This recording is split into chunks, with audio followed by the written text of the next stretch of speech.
Michael Purcell is an adjunct professor at George Washington University. He is also a retired lieutenant colonel and joins us from Washington. Really good to have you with us, Professor. All eyes now will be not only on Trump's upcoming meeting with Zelensky, but perhaps another Trump-Putin summit in Budapest in the next 2 weeks. Do you believe the Trump administration is at this point aligned with Ukraine's goals when it comes to the ongoing war with Russia? I think your correspondent did a good job of laying out the trouble with firmly believing that the U.S. And the Trump administration is aligned with Ukraine, simply due to the personalist nature of Trump's foreign policy. Under the Biden administration, I would describe how they conducted their foreign policy as sort of institutionalist, in the sense that you expected consistency, and there was evidence of behind-the-scenes staff work that resulted in sort of predictable progressions. With President Trump. And there may be advantage to this. We hope they are. Who cares who gets credit if this results in a slowdown of the war or a ceasefire?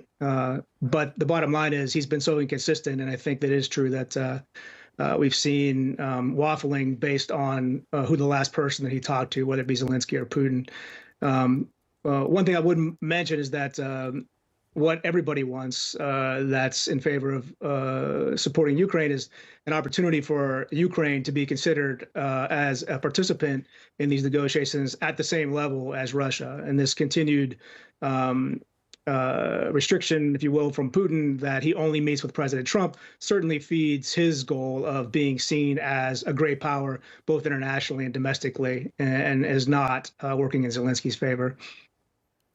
We know when Putin and Trump held their summit in Alaska, the US president literally rolled out the red carpet for his Russian counterpart. But when that meeting failed to produce a breakthrough in terms of ending the war in Ukraine, we did see Trump ramp up the rhetoric against Russia. It seemed that he was growing increasingly frustrated that Putin was escalating his attacks on Ukraine after that meeting in Alaska. How do you expect this Budapest meeting to go? Do you think perhaps Putin will have learned a lesson from their last meeting and perhaps play more to Trump's ego and personality? Well, the assumption behind that would be that Putin wants to end this war in a timely fashion. He continues to say, I think both publicly and privately to President Trump, that Russia has the upper hand, that Russia is the more powerful military actor in this case, and that seemed to have had some effect on President Trump.